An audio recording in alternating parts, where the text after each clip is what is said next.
Bismillahirrahmanirrahim. Alhamdulillah wassalam ala Rasulillah amma ba'du.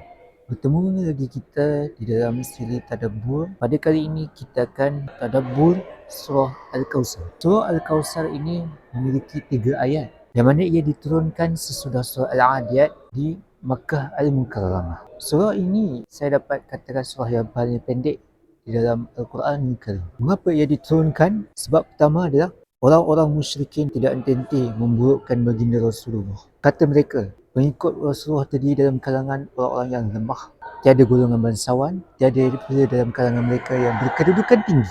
Cercaan mereka ini bukanlah perkara baru, kerana pernah juga dialami ataupun dilalui oleh nabi-nabi sebelum baginda Rasulullah.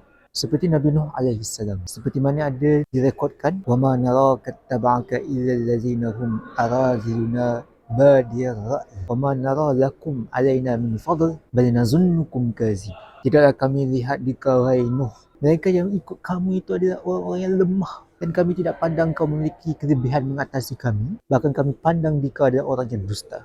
Sebab yang kedua, surah Al-Kautsar ini diturunkan oleh Allah untuk menafikan kenyataan orang-orang yang menjadi musuh Rasulullah tatkala baginda menghadapi kewafatan anaknya, iaitu baginda itu sudah tidak memiliki anak lelaki, terputus keturunannya. Mereka gembar-gemburkan Muhammad itu tidak memiliki keturunan disebabkan kerana adanya kecacatan, tidak perlu lagi mengikut baginda Rasulullah.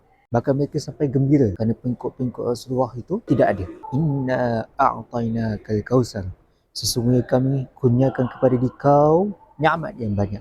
Allah bagi tahu Rasulullah, jangan dengar kata orang, kami bagi kamu nikmat yang banyak. Ibnu Abbas radhiyallahu anhu memberitahu bahawa maksud Al-Kautsar adalah kebaikan yang banyak. Mufassir lain mengatakan Al-Kautsar bermaksud piala kenabian. Ada juga yang mengatakan bahawasanya Al-Kautsar itu adalah pada Rasulullah adalah agama Islam mengalahkan agama-agama yang lain. Agama Islam agama yang menang. Fasalli li rabbika wanhar. Maka hai Muhammad, dirikanlah sembahyang dan kerjakan sembelihan kerana Allah, untuk Allah. Kerana orang-orang musyrikin, mereka mengerjakan sembahyang dengan bersiul dan bertepuk tangan. Bila mana mereka melakukan sembelihan pula, mereka buat sembelihan itu untuk berhala mereka, untuk sembahan mereka. Jadi Allah bagi tahu pada Rasulullah, solat dan buatlah sembelihan kerana Allah, bukan untuk benda lain. Ibtigha mardatillah, ibtigha wajhillah, inna syani'aka wal abtar. Dan ayat terakhir Allah bagi tahu Rasulullah, sesungguhnya yang menghina kamu itu dialah yang terputus. Mufassir menerangkan ayat ini diturunkan kerana Al-As bin Wa'il, salah seorang musuh Rasulullah.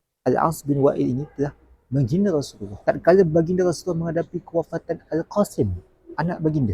Dia kata Muhammad itu keturunan dia dah terputus, nama dia tidak akan dikenang lagi dah. Allah bagi tahu Rasulullah bahawa Al-As bin Wa'il ni lah yang terputus, walaupun dia memiliki keturunan. Walaupun memiliki keturunan, dia terputus daripada rahmat Allah. Bahkan Rasulullah itu namanya akan disebut sepanjang zaman. Tukar mimbar khatib akan menyebut namanya. Dia akan dikenang sepanjang zaman.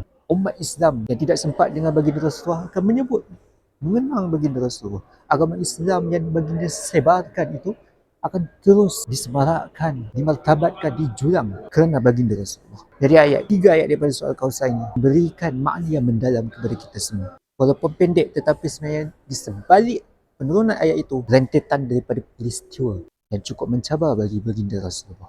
Aku qouli hadza wa astaghfirullahal azim li wa lakum. Wassalamualaikum warahmatullahi wabarakatuh.